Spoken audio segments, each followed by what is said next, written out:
At the graduation photo shoot, I quietly slipped to the spot farthest from Serena. That photo I once desperately wanted, I no longer care. In my past life, she was forced to marry me, and for 6 whole years I never got her love. Now I'm reborn, back to the day I was going to confess, and I walk away from it. I return the custom-made necklace I had prepared for the confession, then find my homeroom teacher to change me college application. The farther away I go, the less our paths will ever cross. My homeroom teacher takes me form and files it away, then says, "Go tell everyone in class. After the graduation photos, nobody leaves. Tonight we're having a farewell dinner." I nod, pass the message to the class president, and head to the schoolyard. Getting everyone into position takes nearly half an hour. Lily has that all-knowing look on her face. "Just watch," she says. "Liam is definitely going 10 up right next to you. You hate being in photos, so this would basically be your first photo together. How could he pass Oop a chance like that?" Serena keeps her cool expression, acting like she doesn't care, but her eyes drift forward anyway. Today I haven't gone out of my way to talk to her. Before, I would have made up any excuse, buying her a drink, borrowing her pen, anything to get close to her. But today I stay perfectly still. What's wrong with her? Is she upset because I didn't wait for her on the way to school this morning? Fine. Since she always gets a birthday gift ready for herself every year, I'll let it slide. When she hands it to me, I'll open it right in front of her. But Lily hasn't even finished talking when Serena glances over at me. I'm leaning against Jay,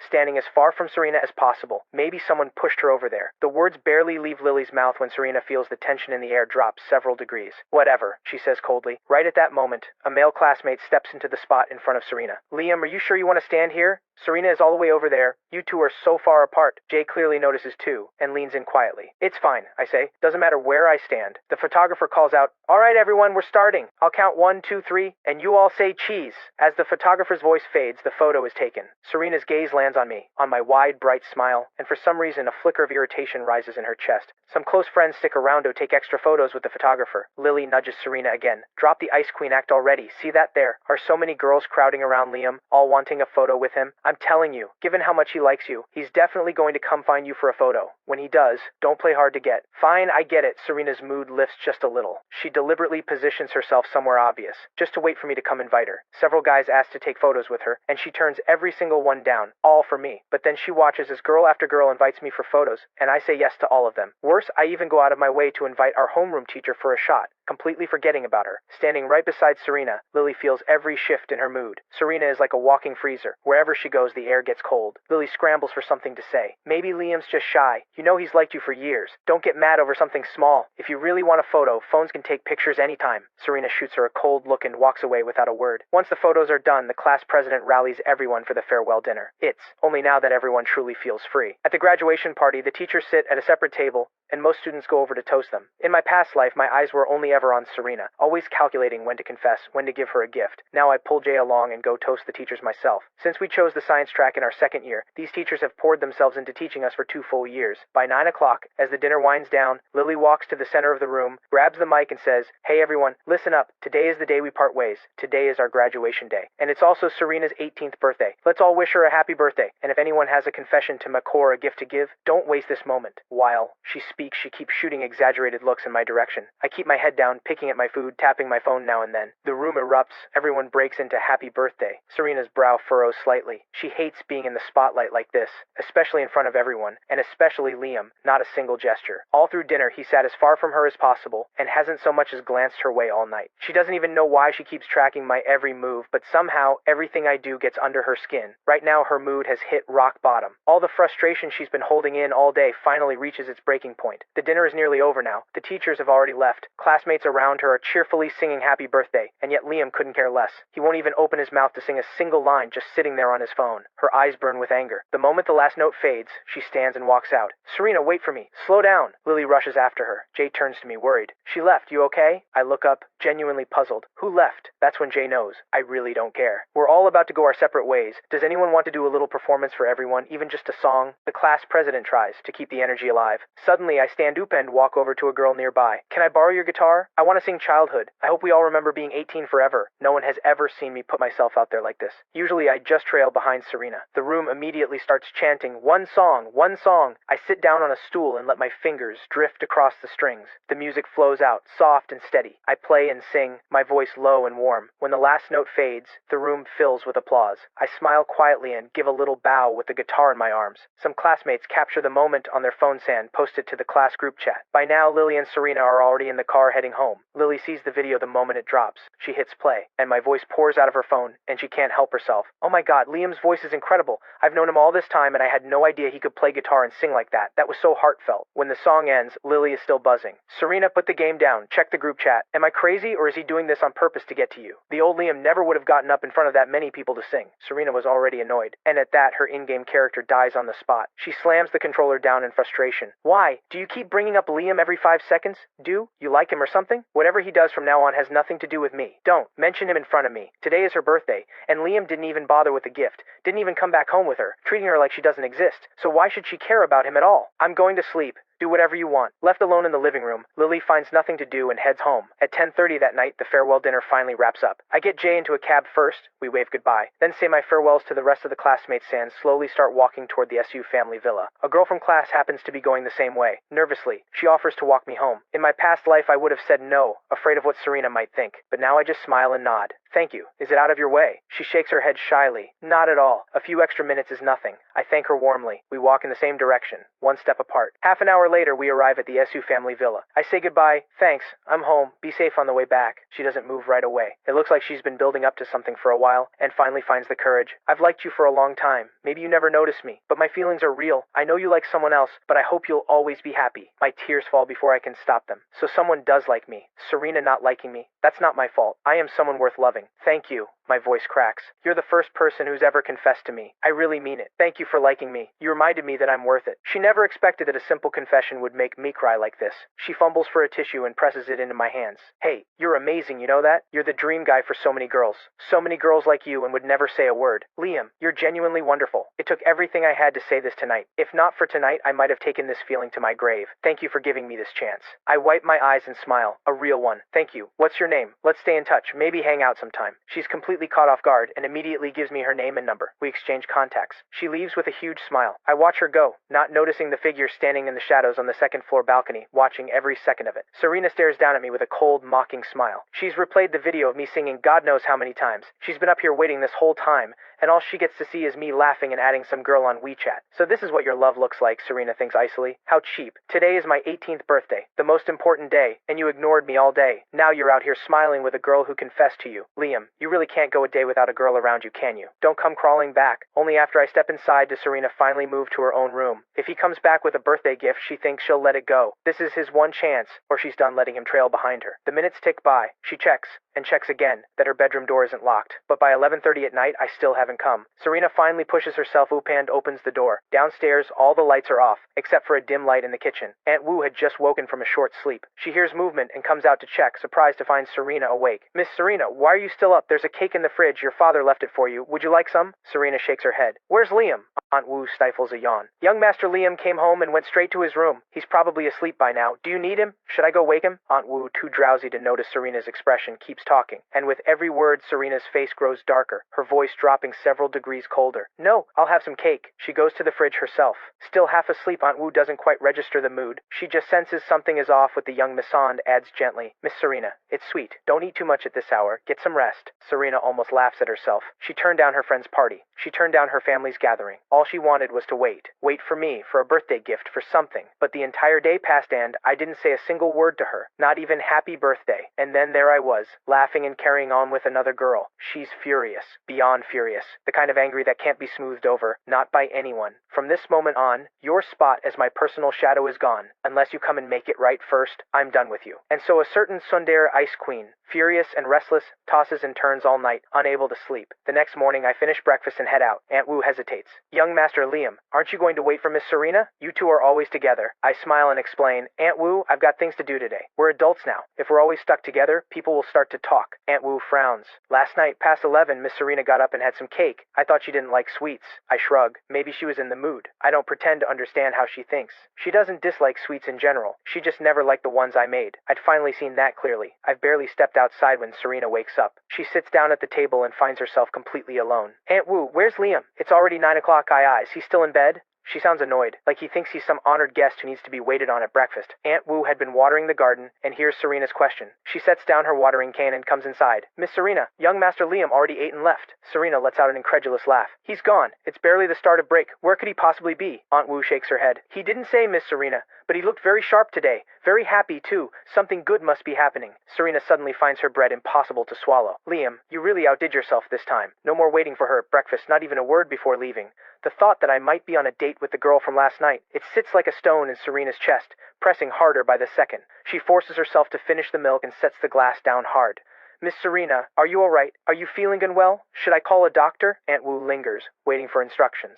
She's never seen Miss Serena this worked up. The young miss is usually cool and distant, but rarely loses her temper like this. I'm fine. Serena's voice is flat and clipped. Did he say anything when he left? Did he ask about me? Aunt Wu shakes her head. No. Young Master Liam knows you're not very fond of him, always following you around. He's probably decided to stop bothering you. If anything, congratulations, Miss Serena. You've finally gotten the peace and quiet you always wanted. Aunt Wu ventures carefully. Serena stares at her in disbelief. So you knew I didn't like him, and now you think I should just be happy about this? Aunt Wu senses something is off with Miss Serena today. She never asks this many questions, and she certainly never talks like this. Miss Serena, everyone in the Su household knows you've never been close with young Master Liam. Over time, he must have seen it clearly, that you'll never feel the same way, so he's decided to stop liking you. That's only natural. Alright, I get it. Go on. Serena ends the conversation, but the weight in her chest only grows heavier. So in everyone else's eyes, she's always come across as someone who despises Liam. And now Liam is giving up, fresh out of high school, already pulling away. Maybe that's for the best. She can finally be free of him. With that thought, she calls Lily to go shopping. Gaming is more fun at an internet cafe anyway. Lily is surprised. She didn't expect Serena to cool off this fast, let alone reach out to hang out. She drives over to the Su villa, glances around. Where's Liam? Is he not coming? He's not coming. Serena gives her a light smack on the head. Why do you keep bringing up Liam? Don't tell me you actually like him, because you seem more invested than I am. Lily rubs her nose awkwardly. You're joking. I just got used to seeing him behind you. Where is he, though? Really not joining us? Serena shrugs, unbothered. He already left. Who knows which girl he's out with. Let's go. Hearing that, Lily drops the subject. I step off the bus and head toward the shop address from yesterday. As soon as I walk in, a staff member greets me and goes to get the store manager. We talked a lot yesterday. Today we're practically old acquaintances. Are you really sure you want to return it? This piece? It carries so much of your heart. Once it's gone, there's no taking it back. The store manager makes sure to warn me. She knows this necklace had a 3-month wait just for the reservation. For a customer to plan that far ahead for a custom piece, that's real dedication. I nod, my voice steady. I've made up my mind. The person I wanted to give this to, she's no longer someone I'm thinking about, so there's no point keeping it. The store manager doesn't push.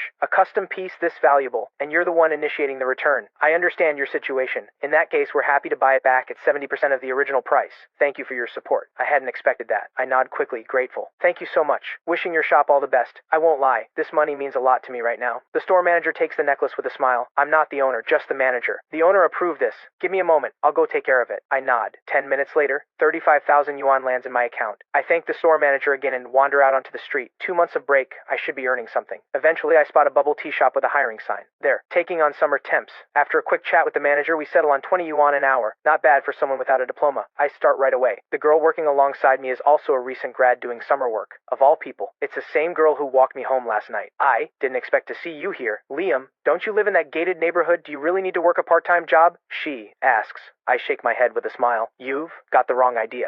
I only live there. It's not my home. I'm an orphan. No parents. Thanks for having me these next 2 months. The girl, Evie, is incredibly shy. She looks mortified. I'm so sorry. I didn't mean to bring up something painful. I had no idea. If you ever need anything, please just ask. I shrug it off. It's fine. I've been an orphan my whole life. I'm used to it. I don't even know why my parents left me. Honestly, they're strangers to me. In my past life, a woman had come looking for me, but I refused to leave Serena behind. I gave up the chance to go back to them. Growing up in an orphanage, I stopped needing family a long time ago. The two of us talk and work. The time flies. We grab lunch together. And by 9 that night when our shift ends, Evie walks me home again. And that's exactly when Serena sees us. She's been waiting in the garden, stone-faced, watching the gate. The moment she sees me, she sneers. Finally tore yourself away from your little girlfriend? Why didn't you just go home with her? I don't need to turn around. I already know that voice. I've been reborn 10 years into the past, and my heart is working, slowly, to let her go. She is the woman I loved for so long. Every part of me, every cell in my body, once loved her. And if she hadn't hurt me so deeply in my past life, I wouldn't want to give her up at all. She was my salvation once, but the wounds she left were the deepest of all. She gave me hope only to push me into a darker place than I'd ever known. There's so much I want to ask her. Why she didn't answer my call that day. Why she was carrying another man's child. Why she never loved me, yet humiliated me again and again. But she's not the same person from my past life. I am still the man who remembers everything, and so we can never be. Miss Sue, is there something you need? Go ahead. I speak with complete calm, my distance as wide as if she were simply someone I owed courtesy to. Serena leans against the garden railing, her brow creased. I'm calling her Miss Sue now.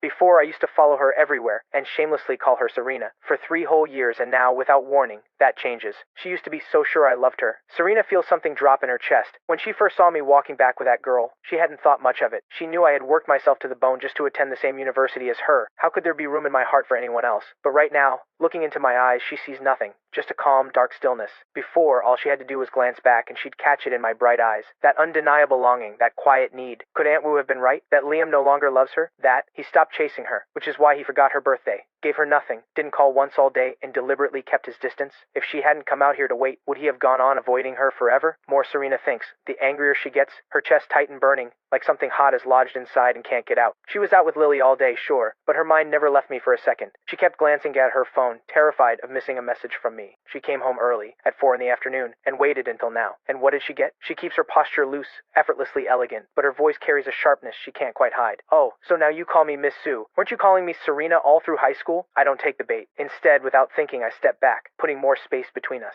My voice stays even. That was when I was young and didn't know better. It won't happen again. Is there anything else, Miss Sue? If not, I'll be heading in. That single step back completely sets Serena off. She lets out a cold laugh, forcing down the surge of feeling. Miss Sue, look at that. Fine then. Go make me a bowl of noodles. I'm hungry. What she really can't stand is how I stepped away. She just needs an excuse to keep me here a little longer. But her pride won't let her say anything soft, so she hides her unease behind a command. I give a small nod and turn toward the kitchen. In my past life, I spent 4 years cooking for her.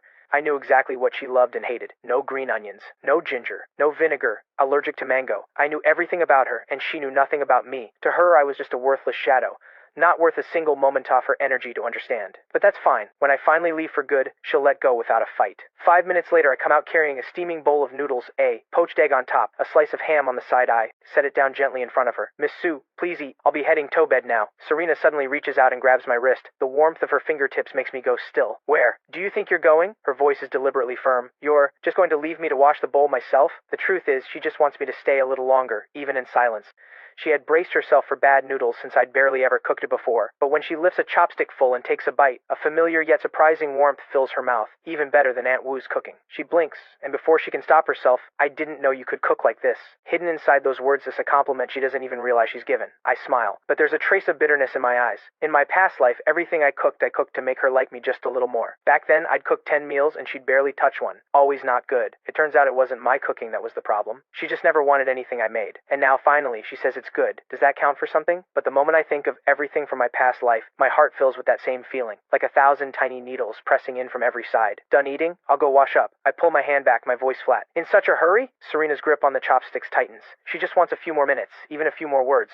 I don't answer. I look down and open my phone, scrolling lightly. Serena glances up and catches a hint of a smile at the corner of my mouth. It irritates her more than it should. Is he texting that girl? No. She has to put a stop to this. We're going back to Beijing tomorrow. We've graduated. Our universities are there anyway. Serena grips her chopsticks tight, fighting to keep her temper in check, but her voice leaves no room for argument. I'm surprised. In my past life, we didn't go back to Beijing at this point. I push back instinctively. Can I stay? I still have things to do here. Why don't you, Aunt Wu, go ahead? Besides, my university isn't in Beijing. It's far from there. I genuinely don't understand what's gotten into her. She's always cold and hard to read, but random outbursts like this are unusual. This isn't up for discussion. You don't get a say. Serena's voice drops a few degrees. If you have things to deal with, tell me. I'll handle them. The noodles suddenly feel impossible to finish. Is Liam refusing to go back to Beijing because of that girl? But today I hold my ground. Miss Sue, I'll speak to Grandpa Sue myself. I'm staying. A sharp crack. Serena slams her chopsticks down on the table. Her voice is ice and venom. Liam, you really can't function without a woman around, can you? She confessed yesterday, and today you can't live without her. I heard words like this from her countless times in my past life, but hearing it again, it still hits like a hammer to the chest, shaking something deep inside. What did I ever do to deserve being humiliated like this? She's clearly not going to finish the noodles. I push down the sting behind my eyes, keep my face calm, pick the chopsticks up off the floor, take the bowl, and walk to the kitchen. The rush of running water is just enough to drown out the sound I can't hold back. The moment those words leave Serena's mouth, she regrets them. She's just so angry, so terrified of losing, that she said the first thing that came out. Between them, the tension has been building like a storm for too long, and it finally breaks tonight. The thought that I might actually be pulling away for another girl. She loses all control. She wants to apologize, but seeing me still standing there, completely unbothered, the words stick in her throat. 5 minutes pass. The water stops. She still hasn't found the right moment, and then she sees me set down the bowl and turn to leave. Serena rushes forward and grabs my wrist. Wait, I pull free of her grip, turning my back to her. There's the faintest tremor in my voice. Miss Sue, I understand what you mean. Since you find me so unbearable, I'll speak to Grandpa Sue. From now on, we keep our distance. It's better for both of us. I don't turn around, afraid that if she sees my reddened eyes, the last of my composure will crumble, and she'll only think less of me. The apology dies in Serena's throat. She stares at my retreating back, the weight in her chest pressing harder. Her voice goes cold. Liam, well played. If this is what you want, then so be it. She had already started to bow her head, ready to say sorry, but I didn't seem to want it at all. The pain in her chest sharpens. She watches me climb the stairs without a single glance back, and in the end, she says nothing more. Aunt Wu hears the door shut with a bang, hurries out, and sees me heading upstairs alone. Young, Master Liam, where's Miss Serena? Did you two have a fight? I shake my head. My voice is quiet. What right do I have to fight with Miss Sue? Aunt Wu, would you call Lily? Miss Serena is closest to her. Maybe she went to find her. Aunt Wu was sent by Grandpa Sue himself, assigned to look after both Serena and me day to day. 3 years without any trouble, and now, right after graduation, something has clearly gone wrong. At her age, she can't begin to understand the way young people think, but Miss Serena's safety always comes first. Watching me disappear up the stairs, Aunt Wu only grows more puzzled. Young Master Liam always worried about Miss Serena. So why is he just walking away without a word? What on earth is going on? I go to my room. Today wasn't even tiring, but this argument with Serena has drained me completely. If I could, I'd leave the SU family villa right now. If only, that summer when I graduated middle school, I hadn't jumped into that river to save her. We never would have crossed paths, and none of this pain would ever have happened. I think of the orphanage where I grew up, and a thought takes shape. I should go back and visit. Director Mom always took such good care of me. The next morning, I'm up at 6:30. Aunt Wu already has breakfast ready. She's surprised to see me up so early. Young Master Liam, it's summer break. Why are you up so early? I sit down at the table and eat quietly. I've got something to do. I'll be heading out soon. Aunt Wu, your cooking gets better every time. Thank you. Aunt Wu beams at the compliment and her whole mood lifts. She can't help going on a little. As long as you enjoy it. You used to skip breakfast so often, I worried it wasn't to your taste. You're already so slim, no need to diet. A handsome young man like you, who wouldn't like you? She pauses, then lowers her voice with a grumble. It's just Miss Serena, always so cold, never talks much, and these past 2 days have been even worse. Flying off the handle at nothing. These old bones of mine can barely take it. I stayed up until 11 last night waiting to hear from her. I miss the way things used to be. Back when you were always by Miss Serena's side, she was so much easier then. I listen but don't respond. Finish the kanji in silence and head out. The moment I sit down on the bus, my phone rings. It's my homeroom teacher. Liam, here's the situation. I have 2 college applications from you. One for Qingbei University, one for Wabe University. I need to confirm one last time. Which one do you want? With your scores, honestly, I'm hoping you'll choose Qingbei. It's the best there is. My voice travels through the phone, steady and calm, almost distant. Teacher, thank you. That was probably my mistake when I submitted. I must have included an extra copy, but I've made up my mind. It's Wabe University. Please go ahead and shred the Qingbei application. I'm sorry for the trouble. My homeroom teacher laughs, warmly. It's a good thing you know your own mind, Liam. As long as you're sure you'll shine wherever you go. I've got a lot on my plate right now. We'll leave it at that. I hang up and watch the streets blur past the window, and I can't help but smile. Something has finally changed. Right now, all I want is to get as far from Serena as possible, go somewhere she isn't, and become who I was always meant to be. Meanwhile, in the school office, teachers sort through student files and chat among themselves. The class president and academic rep have been drafted in to help. My homeroom teacher Hang Zupan pulls out my Qingbei University application, handing it to the class president. Tear this up. There's real regret in her voice. What? A waste of talent. 60 students in our class, and he's the only one going somewhere this far away. The class president's hand stills. Didn't Liam used to be really close with Serena? Why isn't he following her to the same school? Something churns inside him. This is huge. Everyone in class knows Liam has been Serena's personal shadow. From first year to third year, 3 straight years, the two of them practically inseparable. And that Liam likes Serena, that's known by the whole school. Now, out of nowhere, Liam has changed his application, choosing a university all the way from Beijing. If Serena finds out, the fallout doesn't bear thinking about. It's going to be chaos. Over the next few days, I leave early and come home late, deliberately avoiding Serena. And it works. We don't run into each other once. I feel a quiet relief. Fighting with Serena exhausts me in ways nothing else does. But then again, it's not like there's anything real left to fight over. We don't even have a real relationship anymore. I just hope Serena goes back to Beijing soon, so we can finally put real distance between us. My next day off, I'd already made plans with Jay to catch a movie. When I wake up, I stretch out long and sit up. The sunlight outside is gorgeous, and my mood lifts with it. Finally, a day just to breathe. I take the bus to the biggest bookstore downtown, looking for books on perfumery to get a head start. Once I find something, I settle into a window seat and Read in the quiet. Soft light falls like gauze through the glass, landing on my face, already fine-featured, making it look even more striking. I shift slightly, letting the light catch the pages just right. Those bright eyes, clear as water, like two gems set into a sculpted face, are calm and quietly radiant. Just then, a girl walks into the bookstore and spots me by the window in an instant. She can't help it. She pulls out her phone and quietly captures the moment, then posts it to the school alumni group chat with the caption, "I think I just found the one." The chat explodes instantly. Her friends pile in, "Oh wow, this is literally my dream guy. Who is he? He's so handsome, I'm claiming him. I think I'm in love. Does anyone have his contact? How is he this good looking? What school is he from? How did I never notice him before? Someone drop his name in class. I'm heading to that bookstore right now." The messages keep flooding in, and someone even saves the photo as their phone wallpaper. Meanwhile, Lily is out helping Serena practice driving. Her phone won't stop buzzing, annoying enough that she finally opens the chat and scrolls up. When she sees the photo of Liam, she lets out a low whistle and hurries over to Serena, who's still behind the wheel. "Serena, check the group chat. You might want to handle this." Serena has just pulled up to the end of the course. She grabs a water bottle and takes a sip, unbothered. "What could possibly need me to handle? Just deal with it yourself." Lately, she's felt like she lost herself these past few days, so she threw herself into driving practice to stay occupied, slipping back into that familiar, distant, untouchable version of herself. If Liam doesn't care about her, why should she keep holding on? I want to step in, but he's not mine to manage. Lily holds out the phone with a grin. "If I handle it myself, you'll probably get mad at me. But honestly, I'm only just realizing how good-looking Liam's gotten." She doesn't finish the sentence before Serena smacks her on the head. "Watch your mouth." Serena's expression darkens.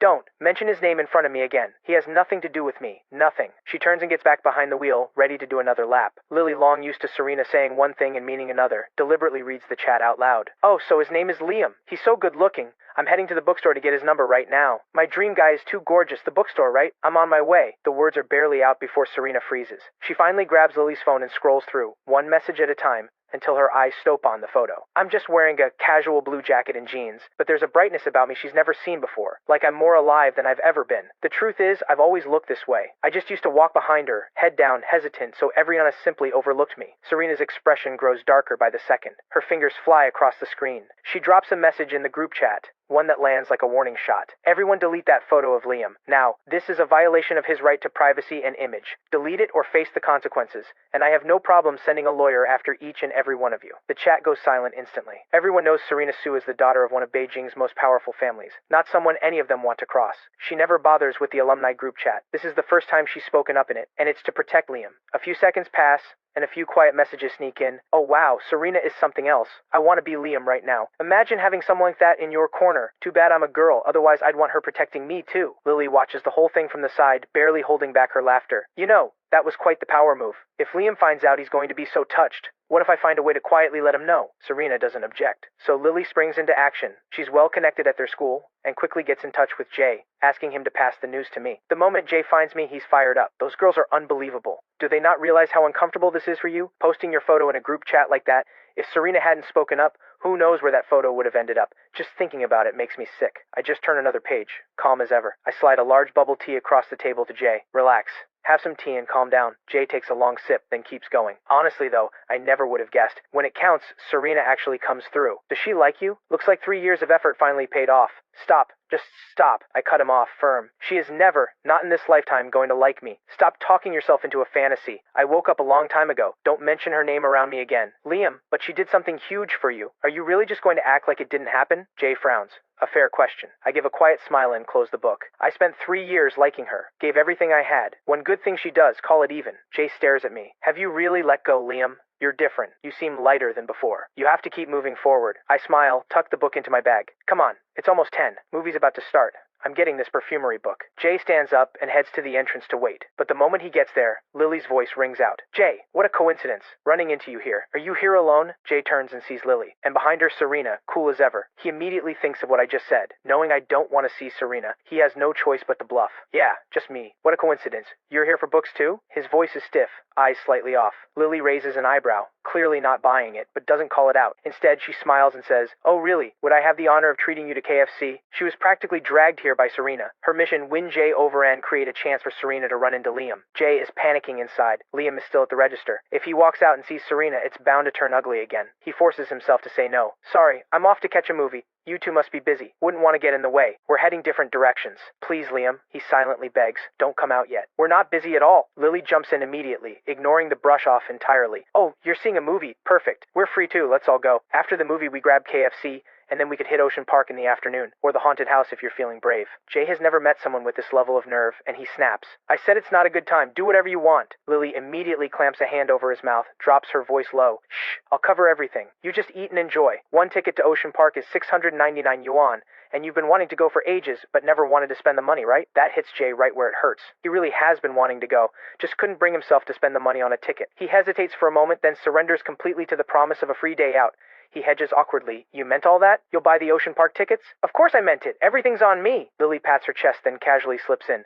Oh, by the way, what time is your movie? What seats? We'll just meet you inside. That way Liam won't suspect a thing. Pretty smooth, right? Jay has to hand it to Lily. She's flipped him in minutes. He gives in with a nod. Fine. We got the 10:30 showing. Middle section, seats 7 and 8. Not long after, I finish paying and step out of the bookstore, finding only Jay at the entrance. Why are you just standing here? I didn't see you inside. Thought you'd already headed over. Anyway, what's the movie? Are we still in time? Jay pulls himself together and gives me a reassuring smile. We're good. I just ran into someone I know. 10:30 showing. We've got time to grab popcorn. Let's go. We head to the theater side by side, get our ticket scanned, and walk in. I find my seat from the stub, and the moment I sit, someone takes the seat right beside me. The lights are dim inside. I don't look closely enough to notice who it is. Today's film is the classic A Chinese Odyssey. I'm pulled in immediately. I've seen it so many times, and it still gets to me. In A Chinese Odyssey, there was once a love, pure and real, that was not treasured, lost before it was understood. If I could do it over, I would say, I love you for 10,000 years. That line, the one that always breaks me. But if I could do it over, I wouldn't go back. Not this time. The tears fall anyway, quietly, one by one. By the time the credits roll, I still haven't pulled myself out of it. And I never noticed. The person sitting beside me the whole time was Serena. She watches me cry through most of the film. She wants to hand me a tissue, but she's afraid I'll pull away. She wants to tell me not to cry, wants to remind me it's only fiction, but she doesn't want to break the moment. For over an hour, every bit of her attention is on me. And in this moment, she realizes, I cry. I really cry. By the time we step outside, I finally pull myself together.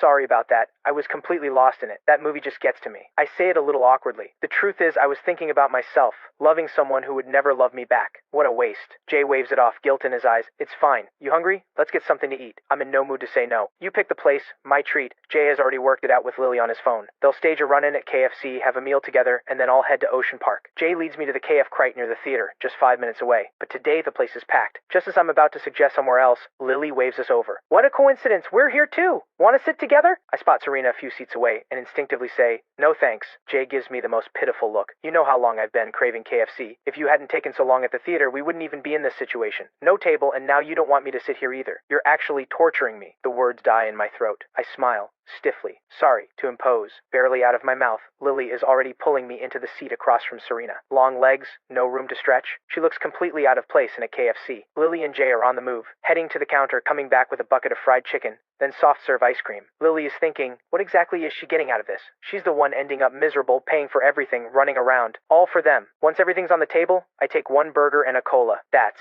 it. There's so much more. Why are you stopping? Lily asks between bites of a drumstick. Not hungry, I say lightly, with a walking refrigerator sitting across from me. Who could eat? She's giving off that everyone owes her something energy.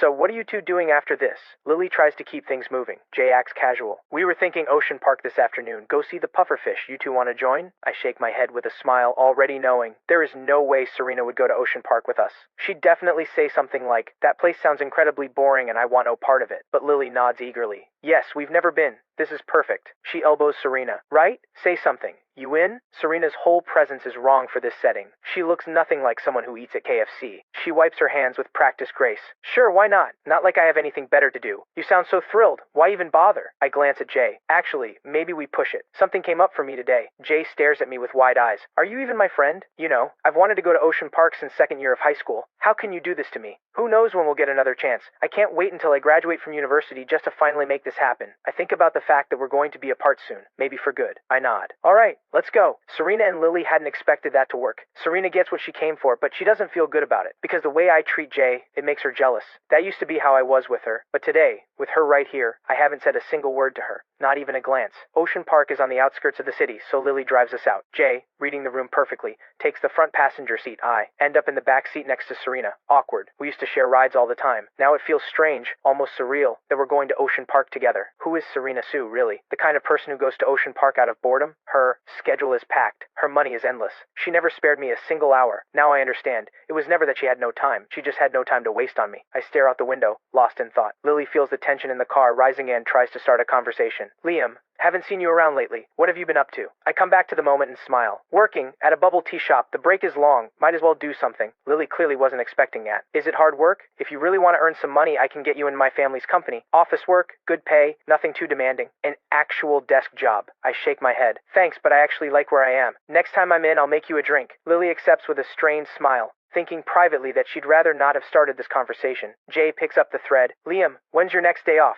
Any plans? I don't really want to answer, but the silence feels worse. Probably in a week. Nothing planned yet. That's not entirely true. I already know I want to go back to the orphanage, to see Director Mom and the kids, but I want to go alone, especially without Serena knowing. As we talk, Ocean Park comes into view. We pile out of the car. Lily already bought group discount tickets online. Cheaper that way, she says. We're classmates, don't be polite about it. She was talking to me, since the other two never bother being polite. I send her 699 yuan anyway. We're not close enough for me to accept freebies. It stings a little to spend it, but there aren't many chances left to be here with Jay. Once I leave, he'll find out I didn't go to Qingbei, and he'll probably be upset. I never expected to share a day like this with Serena again. Maybe it makes up for what we never had in the past life. Jay immediately gets drawn in by the sea creatures everywhere and has me take photo after photo. Lily, sharp as always, quietly appoints herself photographer and keeps finding moments to get Serena and me in the same frame. In the end, I do take one photo with Serena. Lily is very proud of herself. She finally pulled it off, making up for the graduation photo that never happened. The four of us flag down a passing stranger for a group shot. Jay and I leave with a full camera roll. By the time we're done, it's already 6 in the evening. The four of us walk out of Ocean Park. Lily says,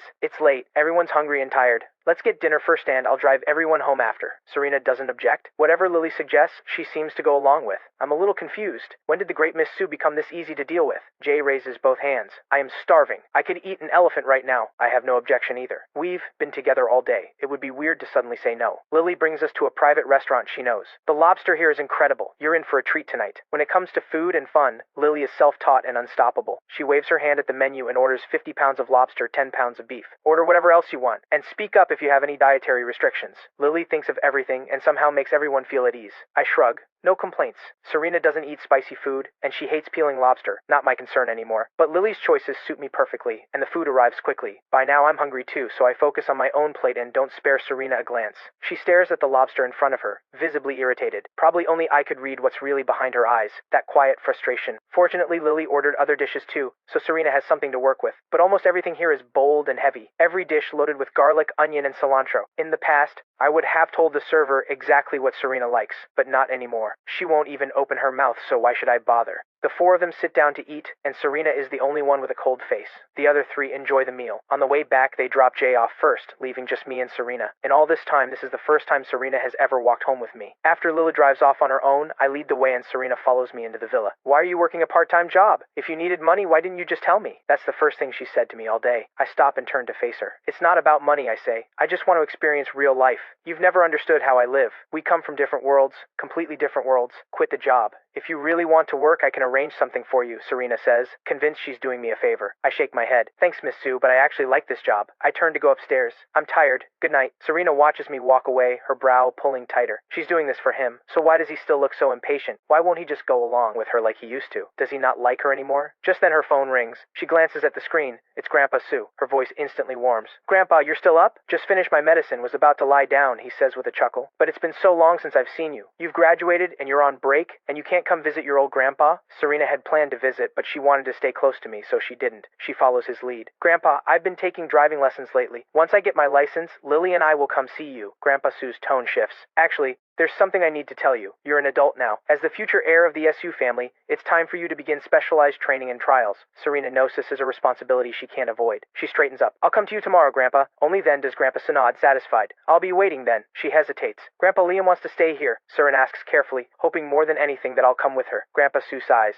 Serena, Liam doesn't belong to the Sue family. Where he goes is entirely up to him. Unless he's willing on his own, Grandpa can only call and ask. Grandpa Sue sees right through it all. The two of them used to be so close, and now he's the one mediating. Grandpa, what if I want him to come with me? Serena blurts out. Grandpa Sue immediately understands. All right, let me call and ask him. I'll let you know. Moments later, Grandpa Sue video calls me. I'm at my desk flipping through a book I bought earlier, and the call catches me off guard. Still, I answer politely. Grandpa, you're still up? He laughs warmly. Just finished my medicine, going to bed soon. How have things been lately? How are you and Serena getting along? Nothing's happened, has it? I shake my head. We're fine, Grandpa. Everything here is good. No need to worry. Then Grandpa Sue shifts. So how did college applications go? Did you get into the same school as Serena? I pause, then look up and speak honestly. Grandpa Sue, I don't want to lie to you. I didn't apply to the same school as Miss Sue. I stop for a moment, then continue. I understand why you brought me from the orphanage into the SU family. You wanted me by Serena's side as she grew up, and if not as her husband, then as her closest companion. I was an orphan with no one. You gave me everything, and I should be grateful. But all the mistakes started in my past life. That night she and I crossed a line after drinking. Everything changed after that. The path I was meant to walk got twisted. I worked so hard for so many years, and in the end I was nothing more than a house husband. 6 years of marriage, not even a child to show for it. When all is said and done, my whole life was a joke. Now heaven has given me a second chance. This time, I choose for myself. Even Grandpa Sue, who has seen everything, is stunned by my words. Long silence. Then he speaks. Liam, have you really made up your mind? Are you sure this is what you want? It's not too late to change your mind. My voice is quiet and calm, but my resolve is unshakable. Grandpa Sue, my mind is made up. Miss Sue is brilliant. She doesn't need me. Thank you for everything the Sue family has done for me these past 3 years. If it comes to it, I can start looking for a place to move out tomorrow. A long silence. Then Grandpa Sue speaks slowly. Liam, I respect your decision. The Sue family's old house will always be there. That place will always be your home. Don't worry about Serena. I'll have her come stay with me tomorrow so she won't be in your way. But if there's anything left unsaid between you two, say it. Don't. Leave things with regret. I'm moved, despite myself. The truth is, I've always longed for a place to truly call my own. In my past life, I loved Serena. I thought wherever she was, that was home. But somewhere in these 3 years, this place became home to me. Thank you, Grandpa Sue. My mind is made up. School starts at the beginning of next month. I'll leave by the end of this month. Thank you for everything. I'll never forget your kindness. Grandpa Sue understands perfectly. The more polite I am, the more I want to cut ties with the SU family. He thinks back to what Serena had said about forcing things, and even he isn't sure if this is a blessing or a curse. When the call ends, I feel a weight lift off my chest. It's finally out in the open, especially with Grandpa Sue, who has always looked out for me. Leaving will be a little easier now. School doesn't actually start at the beginning of next month, but I can head over early to settle in. After all, I'm used to being on my own. The very next morning, I head to my shift at the bubble tea shop like nothing has changed. I have no idea today is the day Serena leaves for the Sue family's secret training. When Serena realizes I'm not coming with her, and knowing she has no way out of this duty, she has her driver park near the shop where I work. From a distance, she watches me handle customers with ease, smiling as I hand out cup after cup. But the girl working beside me? Serena can't stand the sight of her. She immediately calls Lily and tells her to change the schedule so I'm not working alongside that girl. She even makes a point of saying only male coworkers should be paired with me. Lily bursts out laughing on the phone. You can't even handle this much? And you still won't admit you like Liam? Serena snaps back. Stop talking nonsense, and hangs up. But inside, she's quietly thinking, if this is your choice, I respect it. See you at Qingbei University. That evening, I finally learned Serena has left. I eat dinner in silence, not a single word. 10 days later, I collect my first full month's pay from the shop and start packing. I don't own much. One small suitcase holds everything. On the 11th day, I spend the money I earned on some gifts and visit the orphanage. Director Mom sees me coming and pulls me in for a long, warm conversation. I tell her goodbye. I'm going to university. I leave tomorrow. I probably won't be able to come back as often to see the kids. She looks both reluctant to let go and quietly proud. She says it again and again. Take care of yourself out there. Become someone who gives back to the world. I nod with full sincerity. Thank you. I will. That same day, I buy my train ticket. On the 12th day, the acceptance letter from Huabei University arrives at the Sue family villa. On the morning of the 13th day, I ask Jay to see a movie with me. He doesn't know it's my way of saying goodbye. At 3 in the afternoon, I pick up my suitcase and board the train out of the city. I tell no one. Leave without a sound. This city won't miss me. One more or one less, it makes no difference. Everyone's. Life goes on exactly as before. My leaving changes nothing for anyone. I sit by the window and watch the city I've lived in for 18 years slowly fade into the distance. The capital, the Sue family villa, the person I can't stop thinking about yet desperately want to let go. All of it falls behind me. Meanwhile, Serena is at the old estate handling affairs for the SU Corporation. She has always been prepared for this. As the heir to the SU family, she has never had the luxury of saying no. Her phone is confiscated during training. She has no idea what's happening outside. Then one day, her trainer hands her phone back. Rest today. After this, 2 more weeks of intensive training. Go recover. I'm looking forward to what you'll show me next. You're going to be the finest heir the SU family has ever had. Serena takes the phone, expression as cool as ever. She simply nods. The moment her phone turns on, the class group chat lights up. It's a message from the class president, sent yesterday. Tomorrow's my birthday. Since everyone's heading off to different cities for school, let's use this as an excuse to get together one last time. Everyone has to show up. The replies come flooding in. Someone asks in the chat, will Liam come? Serena thinks of me, always the quiet one, always just there, and a soft ache stirs in her chest. A whole month without a word. Does he even think about her? An event like this,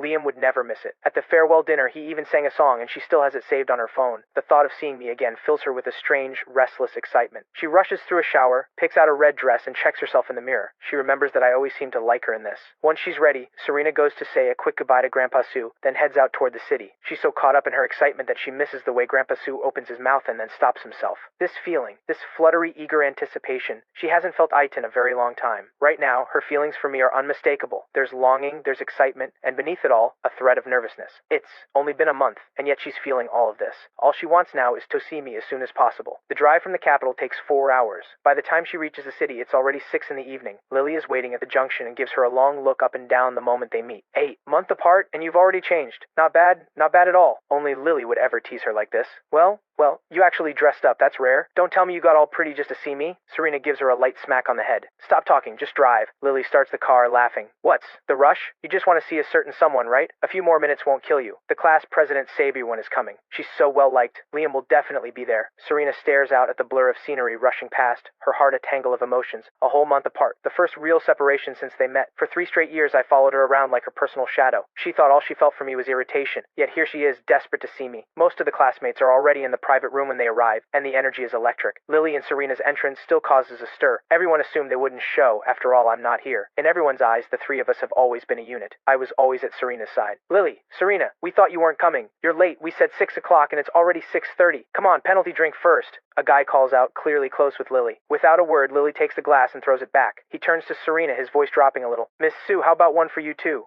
Serena's in a good mood today. She takes the glass without hesitation and drinks it in one go. Seeing her so relaxed, no one dares overstep and everyone quickly makes room for her to sit. The whole room is buzzing with energy, but Serena's gaze sweeps slowly across the room. She can't find the one face she's looking for. Her eyes finally land on Jay's corner. Jay is my closest friend, so if Jay is here, logic says I should be too. But Jay is sitting alone, drinking in silence, as if the party around him belongs to a different world. Lily notices too. She walks over and drops into the seat beside him, snatching the bottle out of his hand. What's going on? Why are you drinking alone? Since the 4 of them went to the movies in Ocean Park together, the 2 of them have gotten noticeably closer. Jay is not much of a drinker, and already half a bottle in, his head is spinning. Oh, it's you, Lily. I'm not drinking because I'm bored. I'm drinking because I'm unhappy. You know what? Liam left for school. He just left, without even telling me. So much for loyalty. He slurs on. Do you think he found out about that day? Is he angry at me? His eyes go wet as he talks. Do you know what school he got into? Do you? You'd never guess. He takes another sip. This stuff tastes awful. I don't know how anyone drinks this. Lily freezes, barely processing what she just heard. She grabs the bottle out of his hand again and snaps. Jay, stop drinking. Sober up. What did you just say? Say it again? What do you mean? This can't be what I think it is.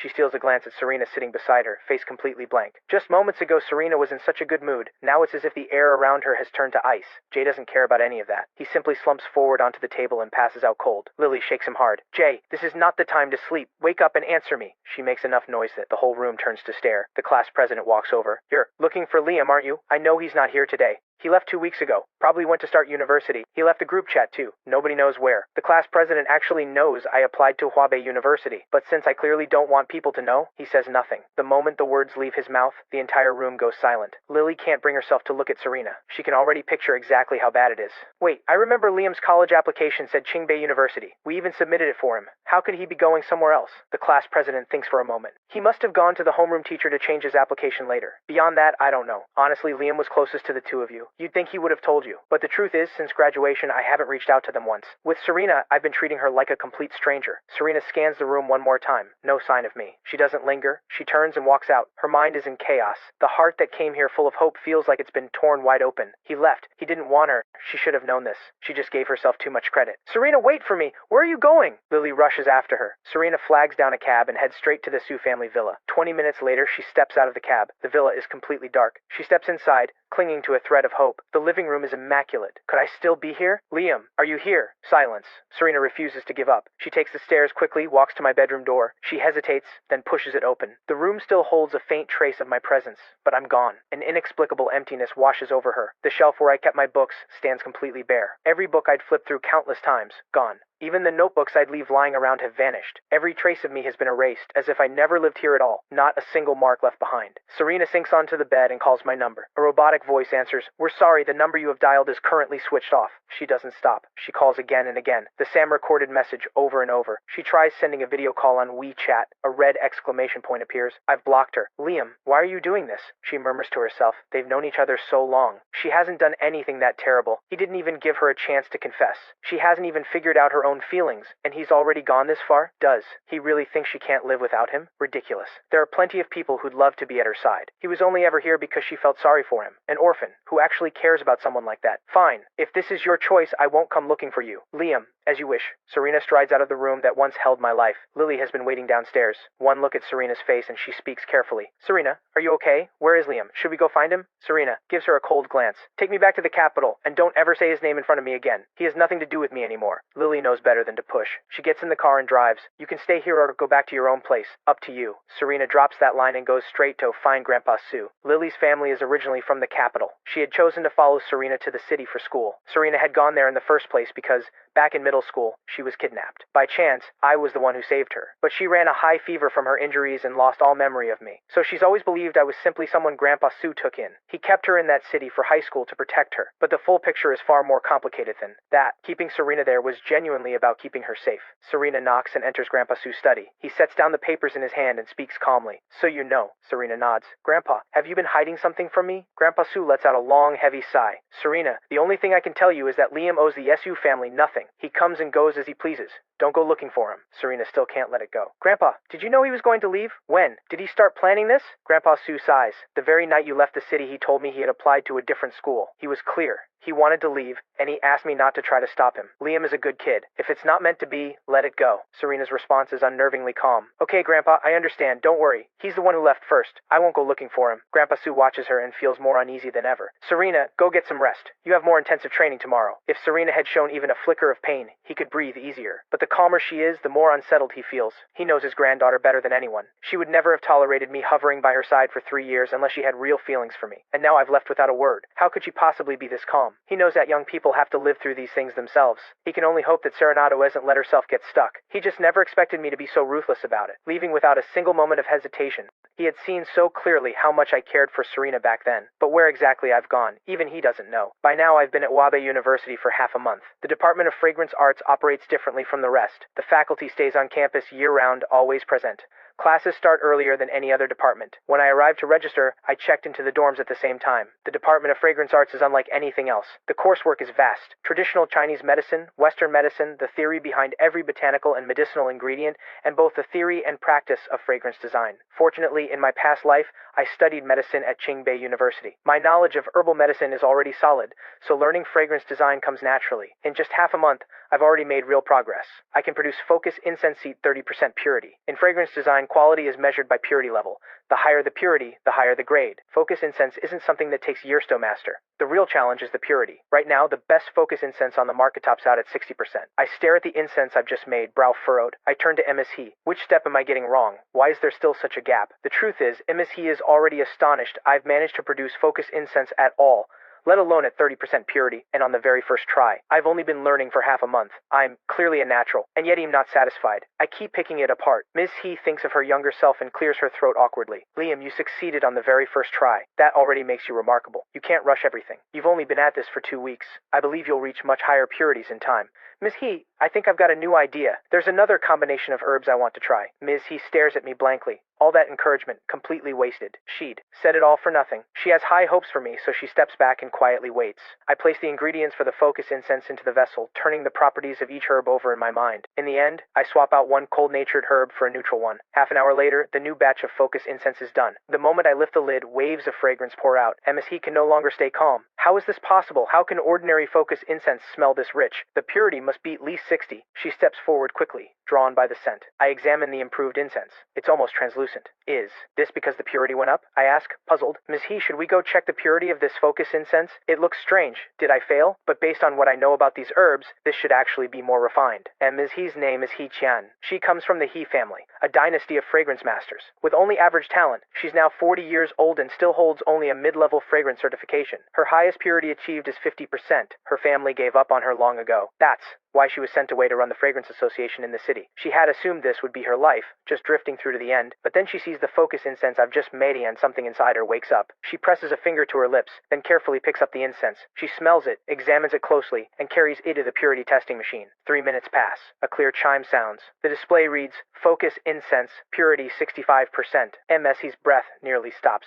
She can barely believe it's real. The highest purity of Focus Incense ever produced anywhere in the world is 60. She herself has never surpassed 50. And yet this student of hers, only 2 weeks in, on only his second attempt, has just hit 65.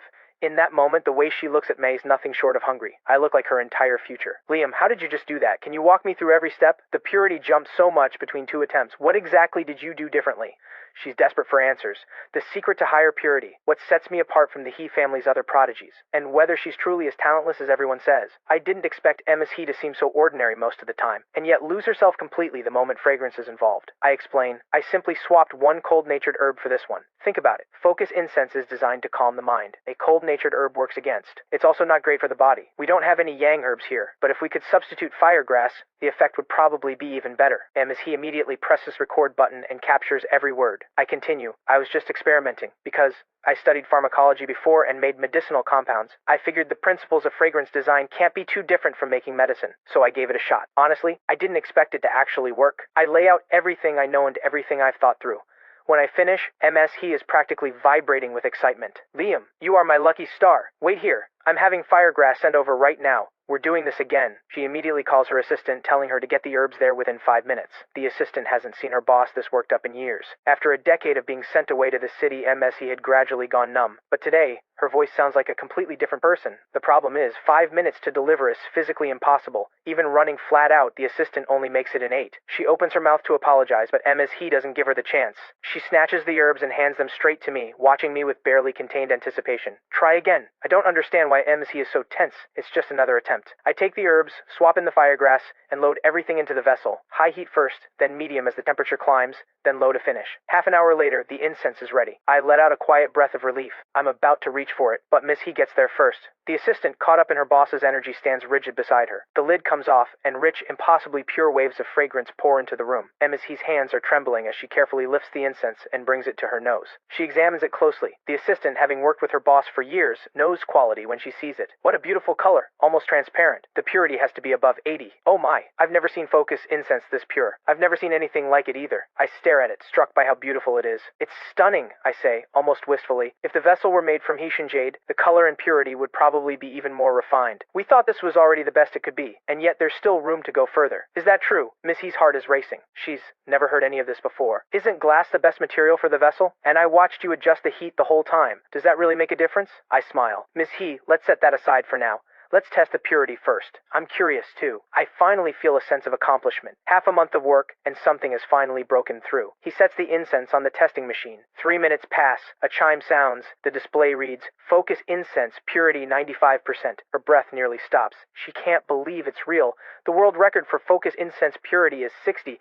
And this student of hers, half a month of training, third attempt, just hit 95. She is too overwhelmed to speak. If what I said is true, could a Hedian jade vessel push it all the way to 100? It takes a full 10 minutes for Ms. He to come back to herself. She turns to her assistant. Xiao Lu, go find the finest Hedian jade available and have this mold made. Exact dimensions, 1-to-1. The assistant snaps back to reality. Yes, boss, I'm on it. 3 days guaranteed. She hurries out. Ms. He glances at the clock. It's already 5 in the afternoon. She turns to me. Liam, welcome to the Department of Fragrance Arts. It's almost dinner time. Would you let me treat you? And if you don't mind, I'd love to hear in detail exactly how you did all of this. Honestly, I still can't figure out why Ms. He is so worked up, and I don't understand why she keeps asking the same question. But out of respect, I agree to dinner and answer everything she asks. Ms. He, honestly, it's because I grew up around traditional medicine. I'm an orphan, raised in an orphanage from birth. The director was a traditional medicine doctor who treated patients and sold herbal remedies to keep the orphanage running. Over the years, I picked it all up. I finish explaining. Liam, Ms. He says suddenly, can I take you as my teacher? I freeze. I stare at Ms. He and nearly knock my chair back standing up. She could be my mother, and she wants to be my student, and she looks completely serious.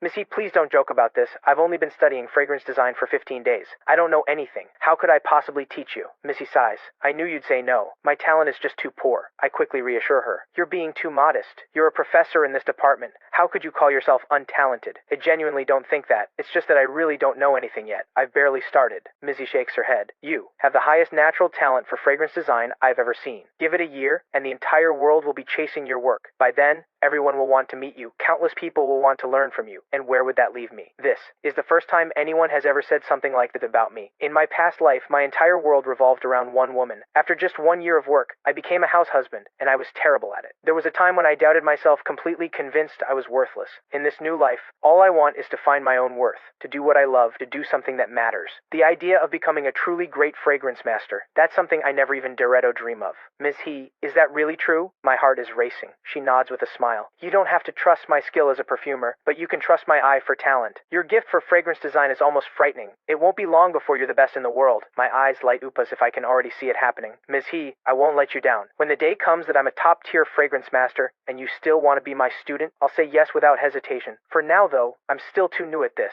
Let's learn from each other. You're still my teacher, the one who first showed me the way into this world. Ms. He is even more moved now. Thank you, Liam. You've given me hope. I'll do everything in my power to help you grow as fast as possible. I'll bring you some specialized books soon. After dinner, we go our separate ways. I sit with the books MS he gave me and read carefully. The school hasn't officially started yet, so I have the dorm room to myself. Thinking about what MS he said, something stirs in my chest. Maybe I really can become the person I could only envy in my past life. Coming here was truly the right choice. I found MS he here, and whether she truly lacks talent or not, she is undoubtedly the person who saw what I had. For the past 2 weeks, I've been either reading or running experiments. Today, MS he rushes to call me to the lab. She says there's a surprise waiting for me. When I arrive, the first thing I see is the fragrance vessel crafted from premium Hedian jade, its luminous surface catching the light with a soft, silky glow, the grains smooth and exquisitely carved. This is incredible, I breathe. T explains, we thought it would be straightforward to make, but it ended up taking half a month. Top grade Hessian jade is hard to source, and a piece this size even harder to find. That's what caused the delay. In my past life,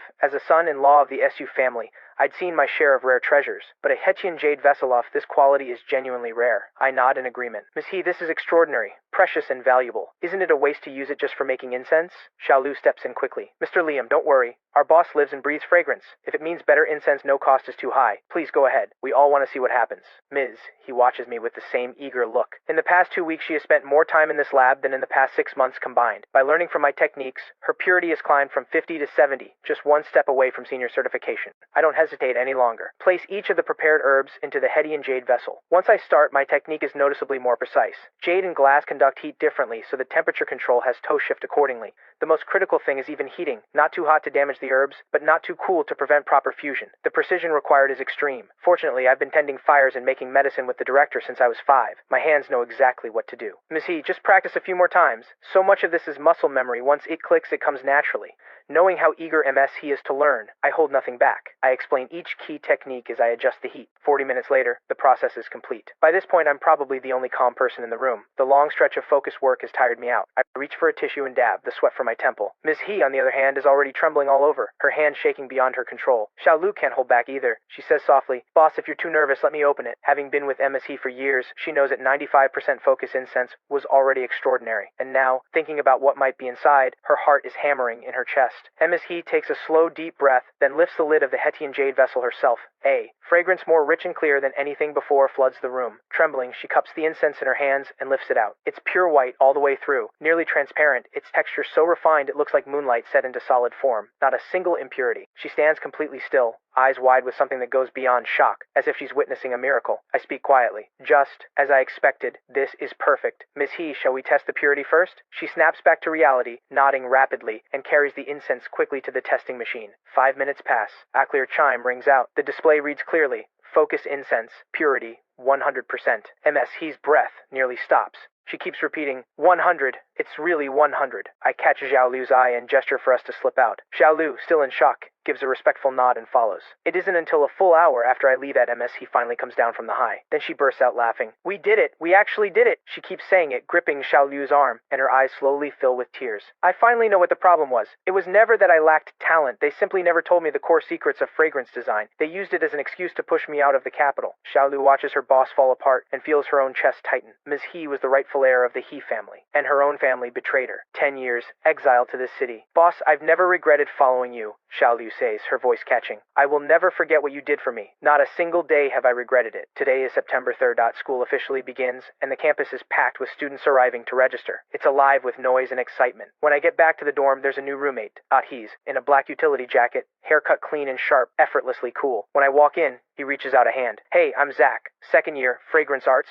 Looks like we're roommates. I introduce myself in return. Liam, 1st year, same department. Wow, freshman, you're seriously good looking. Zach's eyes light up. Then he looks curious. But how are you already moved? Does the school even allow that? I didn't get this when I was a freshman. Doesn't Fragrance Arts start 2 weeks early? I got me enrollment notice and came right away. The dorm was already assigned. I explain. Zach's mouth drops open. Ah, that makes sense. Must be different every year. Oh, by the way, I'm the student council president for the department. Lots to handle today. Let's catch up tonight. He's out the door in seconds. I tend to warm up to people slowly, not one to push for connection right away, so I pull out a foundational text on fragrance and read quietly at my desk. Around 3 in the afternoon, the third roommate arrives with his mother carrying his bags. He walks in with the effortless entitlement of someone who's always been spoiled, immediately complaining that the room is too small and the lighting too dim. I find the room too noisy, so I grab my bag and laptop and head to the library, settled by the window. Thinking of how deeply MS he is devoted to fragrance design, I open a new document and write out the full process for making focus incense, from selecting the herbs, choosing the vessel, to controlling the heat. Every step is laid out clearly, especially the details of temperature adjustment. I even add simple diagrams so that when MShe practices, she won't have to figure everything out the hard way. When I'm done, I take out the 5 advanced fragrance formulas MSE gave me and start working through them. Meanwhile, at the gates of Qingbei University, Serena and Lily pull up in a sleek sports car. After 2 weeks of intensive training, the air around Serena has grown even colder. There's a sharpness to her expression now it wasn't there before. Whatever warmth she still carried, whatever was left, has vanished with my departure. Lily looks at her and thinks privately that she's now completely untouchable, but that thought barely finishes forming before she sees a guy deliberately walk into Serena, using the momentum to fall right into her arms. Lily blinks. With Serena's reflexes, there's no way she didn't see that coming. She let him. Lily studies the guy. He's decent looking, but nowhere close to Liam's level. Lily sidles over, barely hiding her amusement, but Serena's brow is already deeply furrowed. She had instinctively thought it was me. The guy's build and haircut are similar enough that she didn't dodge in time. Lily's voice snaps her back. Serena takes 2 quick steps back, putting distance between herself and the guy. Her tone is flat, as if she's addressing furniture. Can I help you? The guy's eyes go red. His voice trembles with hurt. Serena, it's me, Feng. We grew up together. We were in the same class. In middle school. Did you forget me after you transferred? He was reborn. In his past life, he arranged to have Serena targeted, but he never anticipated that it would send her spiraling into madness and destroy everything he had. After being reborn, he made a decision. Fame doesn't matter. What matters is becoming the SU family's son-in-law. That's the path to everything he wants. So this time, he didn't go abroad. He stayed at Qingbei on purpose, all to get close to Serena before I could. Serena's frown deepens. The name means nothing to her. All she sees is a nuisance of a guy who tears up at the slightest thing. Nothing like Liam, who has never once shown weakness in front of her. In her world, men have always come in only 2 kinds, Liam and everyone else. I don't remember you, she says, not a ripple in her voice. Move. I have to go register. And she's off. Long strides, no looking back. Lily rushes to follow, secretly filming the whole thing and sending it to the high school group chat caption. Someone tried to make a move on Serena. Got iced on the spot. Thoughts and prayers. After they finish registering, Lily asks, so what now? We can't just go back to the dorm on the first day. The library, Serena says evenly. I'm doing a dual degree, computer science and medical school. 4 years, no time to waste. I need to start now. Lily stops dead in her tracks, staring in disbelief. The academic world is beyond me. All right, I'm going to enjoy myself. Call me if anything comes up. As if. She finally broke free from high school. All she wants now is to fall in love and actually live her university life. Studying is for Serena. Lily turns around and texts a few of her friends at Qingbei, booking a private room at a lounge near campus. Inside, one of the girls suddenly pulls out her phone and opens a website. She points at the screen. Look at this! Now that is a genuinely stunning guy. Too bad he's a freshman at Huabei University. If he were here, I would have gone after him already. Lily isn't paying attention until she hears the words Huabei University. She leans in automatically. The moment she sees the face in the photo, her pupils contract. A guy in simple clothes, sitting by a library window, sunlight falling across him. If that isn't Liam, who is it? The comment shave already exploded. Which school is this guy from? Unreal. Top campus heartthrob across the 10 best universities this year. He'd take first place, no contest. Anyone have info? Any Huabei students who can help? Lily scrolls through every single comment, equal parts stunned and delighted. This Liam quietly ran all the way out there and turned into a campus heartthrob? Not bad. Lily, you okay? The girl notices her expression and frowns. I'm fine, Lily says, a small smile crossing her face. Just found something interesting. Hey, what is this site can? You see stuff from other schools in here? The girl sends her the link. It's the National University Network, dedicated to sharing the latest news from campuses across the country. Lily pulls it up on her own phone immediately, finds the post about me, saves the photo, then turns to the others. Keep going without me. I've got something to handle. I already settled the bill. Next time. She hurries over to Qingbei's library and finds Serena tucked in the far corner. Serena's head is down, fingers moving fast across her notebook, the cold radiating off her, keeping everyone else at a safe distance. Lily tiptoes over and snatches the book right out of her hands. Serena doesn't even glance up. Her pen keeps moving. Say what you came to say or leave. Ouch, that really hurts.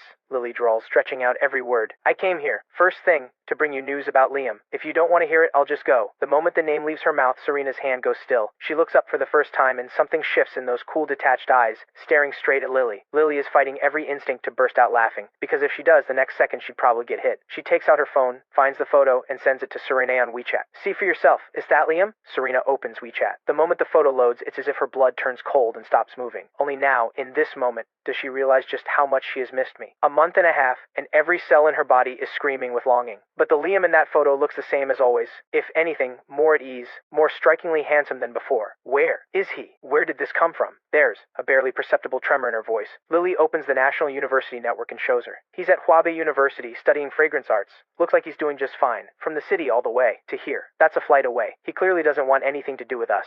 Just hiding. Serena's lips press into a thin line. She knows it too. She had already decided to let me go, and then fate puts this in front of her. How is she supposed to just ignore this? I see. Don't worry. I'm not going to do anything right now. She pauses, then asks suddenly, if we can see posts from Hwabae, can they see ours too? Probably. Serena, what are you planning? Lily feels a flicker of unease. When Serena gets an idea in her head, there's no stopping her. Serena, please don't look at me like that. You're scaring me. Serena picks the book back up, flipping through it as if she's fully absorbed, but her voice is perfectly calm. Take a few photos of me. Make them look good. Lily is completely thrown. Serena never lets anyone photograph her, except on the rare occasions she'd cooperate when I was around. But Lily doesn't dare ask questions. She shoots from different angles, takes several shots, and nervously shows them for approval. What shocks Lily even more is that Serena starts editing the photos herself, then uses Lily's phone to create an anonymous account on the site and posts 3 of them. She hands the phone back. Done. You're free to go. The effect is immediate and undeniable. Within less than an hour, the post breaks 1,000 comments, almost entirely from guys. Which school is she from? She's gorgeous, and studying in the library. Already obsessed. Anyone have info? Drop the contact. Found her. She's Serena Su, Su family princess from the capital, admitted to Qingbei on academic excellence this year. What a life. Beautiful, brilliant, and from the best family. I'm going after her. Someone even pulls up my post alongside hers, saying the campus beauty and heartthrob of this year's top 10 universities is clearly the 2 of us.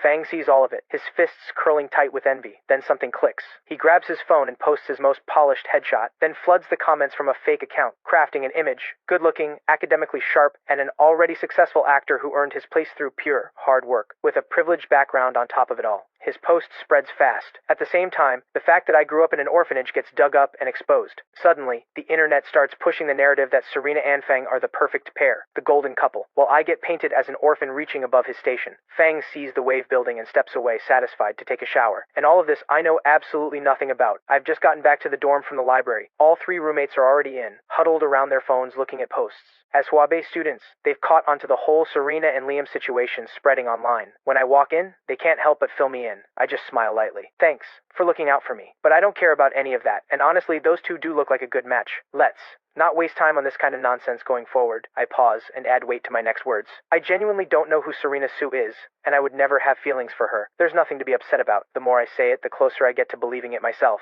The shadow that flickers through my eyes goes unnoticed. The other 3, seeing that I'm genuinely unbothered, finally change the subject. Good that you can let it go. Now that we're all here, let's properly introduce ourselves. I'm Zach, 2nd year fragrance arts from this city. I'm Jordan, 3rd year fragrance arts local. I'm Hugo, 1st year fragrance arts from the capital. I'm Liam, 1st year fragrance arts also from this city. Jordan laughs easily. Looks like I'm the oldest, so consider me your older brother. Come to me for anything, school, life, whatever. I've lived in this city for 20 years. I know it inside and out. Can't believe our whole room ended up in fragrance arts, and we've even got a little brother all the way from the capital. Hugo is a little shy. His voice is soft, and a birthmark on his face seems to make him self-conscious. I just got here. Hope everyone looks out for me. As he says it, he reaches into his bag and pulls out 3 gifts, handing 1 to each of us. A little something to say hello. Hope it's okay. I take the neatly wrapped box and look at the logo. It's an iPhone full bundle. Zach has already torn his open. No, wait, is this an iPhone 19 Pro Max? That's way too much. I can't accept this. Hugo, I appreciate it really, but it's too generous. I can't take it either. Hugo goes rigid like a startled rabbit. His voice drops even lower. It didn't cost me anything. It's just a small gesture. Please take it. He drops his head, unable to look at any of us, dreading rejection. I look at him, all that nervousness, and accept the phone. Hugo, I love it. Thank you, seriously. I'll take you to dinner sometime. The other 2 take theirs, as well, clearly delighted. None of us expected the quiet, shy one to be quietly loaded. In truth, I've long since grown used to having no family. But after the other 3 learn I'm an orphan from what they read online, they all feel a pull to look out for me. Each of them has family helping them settle in. I have no one. And yet, I outwork all of them, spending the first day of school in the library. Meanwhile, Serena reads the forum post calling her and Fang the perfect couple, and her face goes dark. Expressionless, she opens her laptop and her fingers move fast across the keyboard. In minutes, the post is gone without a trace. Only then does her mood lift slightly. Lily leans over and watches, then lets out a low whistle. Was that really necessary? You had to bring out the hacker moves for this?